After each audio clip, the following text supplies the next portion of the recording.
Welcome to Uncut with Demoy. Again, we explore the series Failure is Not Final. This time I want to zero in on talking about purpose. I believe wholeheartedly that one of the fundamental reasons why we fail and continue to fail is because we do not understand and know our purpose in life. But to get a full grasp of our purpose, we must know whose we are and who we are. It should be very clear in the mind of every single individual on this planet whose you are. And that is simple. You are for the Lord. The earth is the Lord's and the fullness thereof, the world and they that dwell therein. You are His child. You are His creation and you are His design.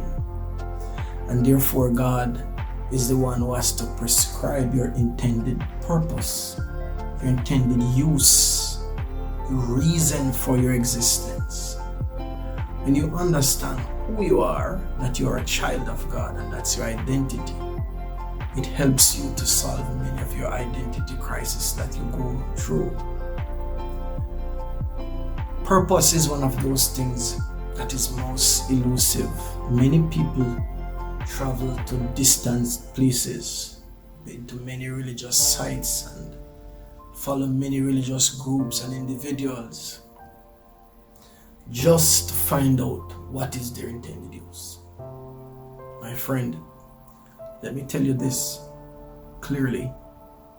The Bible, yes, the Bible tells us our purpose. Way back in the Genesis, Moses penned the writing when he says that the Creator God tells us that we should be fruitful. God said to them, multiply. Be fruitful and multiply, and fill the earth and subdue it, and have dominion over the fish of the sea, and over the birds of the heavens, and over every living thing that moves on the earth. Herein lies a major part of our purpose.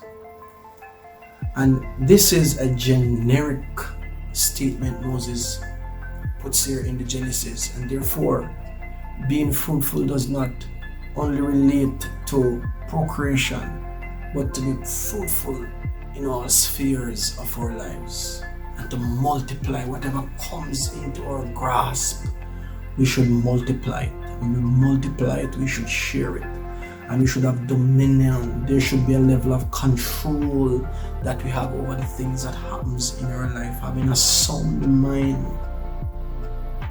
having no fear of what is happening, but to be able to have a grasp of the things that happens in our life. Many of us, what we do is to allow what people say to have dominion, what people do to have dominion, and we do not have a grasp on the happenings in our life, and therefore we're left up to every whim and fancies. Consequently, we suffer abuse and hurt and ridicule and disappointments and discouragements because we really do not have an handle on our lives. Take control of your life.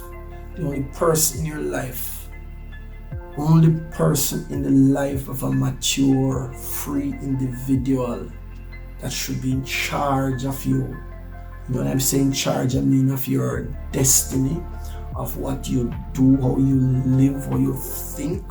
It should be God and His words that are outlined in Scripture. Do not go around seeking prophecies and all these sorts to find out what is your purpose.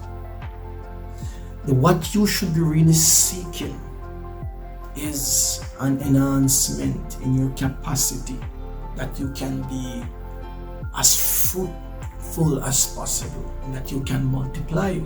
We examine the prayer of Jabez. Jabez didn't pray for purpose. He said, "Oh, that you will enlarge me enlarge my coast. Oh, that thou wouldest bless me indeed, and enlarge my coast, and that thine hand might be with me, and that thou wouldest keep me from evil, that it may not grieve me. In essence, what Jabez was praying for was capacity expansion, that when I begin to multiply, I'll have space to store, to accommodate all that my purpose will bring. So I say to you, pray for an expansion. Pray for an enhancement of your course, an enlargement. That when you realize that you are called to, yes, be fruitful, multiply, and have dominion, then you'll begin to grow. And then you'll understand why it is important that you come under alignment with God, and that your duty, as Solomon puts it in Ecclesiastic, is to serve God and to keep His commandment. And we understand very clearly as well that we love Him and we love others, because it is in loving others that we love Him. So when you multiply, in order to create more space, you'll have to share with others. So I leave these 4 words with you, that you be fruitful, you multiply, you share, and that you have dominion. And I can guarantee you that you will overcome many of the failures that you are encountering in your life. Failure is not final. Remember, if this video speaks to you, encourages you, and you have not yet subscribed, feel free to subscribe and to leave your comments. I do read them and I respond because they're very important. Have a good one. Shalom.